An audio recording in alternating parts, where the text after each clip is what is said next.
If you read history, isn't that the way human beings have done since we began chiseling our words in stone? And as it has been, then it will continue to be. Unless we change the forms. Now, I don't want to breed out or condition out of humankind the competitiveness, because we're in a universe which can throw surprises at us despite our predictions, despite our best predictions. And we have to be able to respond to this universe with all of our options open. We don't close off any options.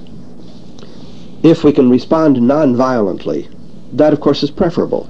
But if all that's left to us is violence, then we dare not close off that option.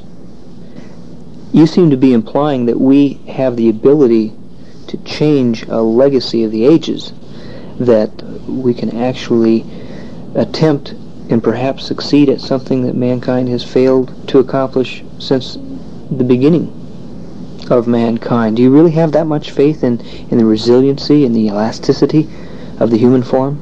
Yes, I think we're the best equipped survival animal that this planet has ever produced. I don't depend just on rationality. I depend on the need to survive, on the urge to survive, on the desire to survive as a species. This is behind a lot of what I write. It pleases me to think that 20,000 years in the future, 20 million years in the future, there will be human beings around enjoying life the way I enjoy life. The World Without War Council. Ah, yes. As a member of the Collegium of the World Without War Council, I have bowed out of active participation, although not out of belief in that kind of work. I think that we can't address this problem of war unless we address our own bureaucratic tendencies, our tendencies to create a structure such as the World Without War Council, which then becomes much more interested in maintaining its own form, its own identity, the ongoing need for its services, rather than to create an organization, a form, which puts itself out of business. How does this dedication to peace manifest itself in your writing? Showing people some alternatives, showing them the consequences of violence, displaying alternative forms, showing them how the old patterns repeat themselves. You describe, well, you have many emperors in your writing. Now, as a reflection of the 20th century, for example, what do you see as the preferable leadership, a style of leadership, an evolution of leadership? Well, my own response politically is that I vote against anybody in office. I think that we've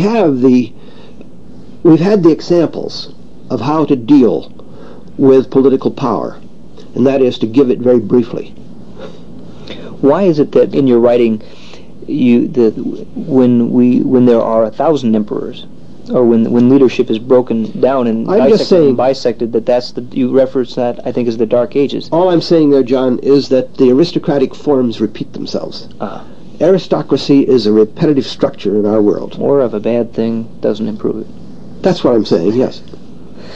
You talk about religion, and you take perspective another on power religion. structure. Very much so. You also talk about the inside and the outside, about creating a need for your own leadership. Right. How is that manifested in our own society? We see organizations develop which work unconsciously, for the most part, to maintain those conditions which require their services. And it's subconscious? I think mostly unconscious, yes. That all of these structures, these organizations, become much more career-oriented. much more oriented on maintaining the need for their own services and their own ongoing participation in power. Is it a natural process, for example, that bureaucracy begets bureaucracy? I think it's self-seeding, yes. And then how can that be broken? Or can it be broken of its own will? I think you need to break it by bringing the final judgment, the final determination on who holds power back into the hands of what we like to call the grassroots. I would like to see, in the United States, for example, some real democracy.